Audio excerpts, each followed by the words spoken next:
The people at Alfa are doubtless going to be hoping that the work they've put into the fantastic 156 and the warm response it received from all and sundry is going to pay off when it comes to the 166 and mean that people are going to be more than happy to buy Alfa.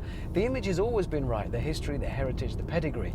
Fact was, they used to fall apart. Well, the 156 shows no signs of doing that, and at first glance, neither does the 166.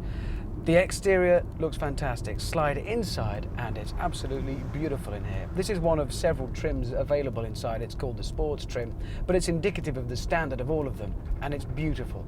Detailed touches abound. There's badges everywhere. There's beautiful stitching.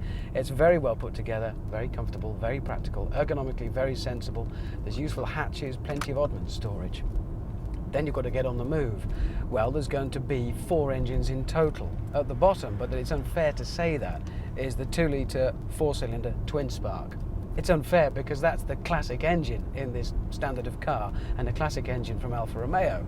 There's then going to be that same engine with a turbo fitted, which will be an awful lot of fun. There's a 2.5-litre V6, there's a 3-litre V6, and ultimately there's going to be the 2.4-litre turbo diesel called the JTD, which will be absolute state-of-the-art. It'll be direct injection, common rail, everything going for it.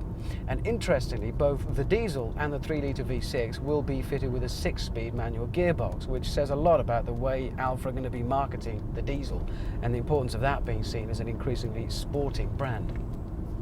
This is the 2.5-litre V6, and I have to say that of all of them, it's my least favourite for the simple reason you're not in the 2-litre 4-cylinder, which is working hard for you. You don't have that same sense of achievement, and neither do you have the grunt of the 3-litre V6. That said, it's a great engine, willing, practical, needs revs to be driven as you'd expect from a fairly small capacity V6, but give it those revs and it does return with great performance.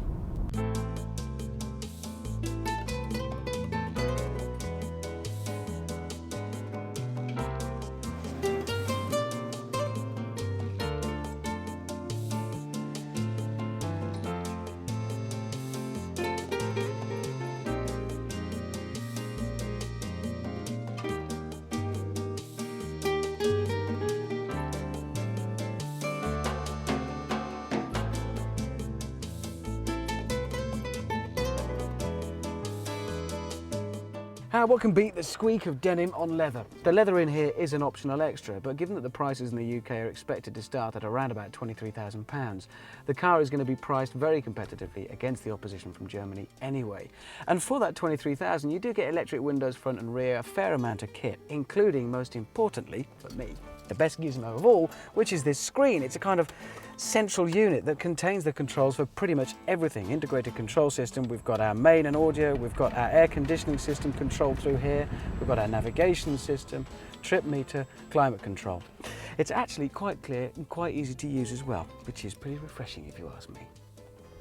In the inevitable compromise between sports driving qualities and the comfort demanded by the company car driver, Alfa Romeo have definitely erred on the side of comfort, but that's to be expected. The 156 really is there to be the driver's car.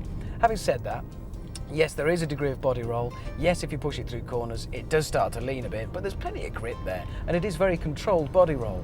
It makes for quite a pleasant drive. There is a good compromise here. The rear suspension from the 156 is carried over onto this, the 166, so a multi-link rear suspension setup and a degree of pre-programmed oversteer. So if you lift off midway through a corner or midway around a roundabout, the car will turn in nicely, which makes for overall a pretty pleasant driving experience, and it makes for the best compromise really between being able to carry 4 people in comfort and style, and if you're out on your own, have a bit of fun as well, which if you've got an Alfa Romeo, you're going to want to do, aren't you?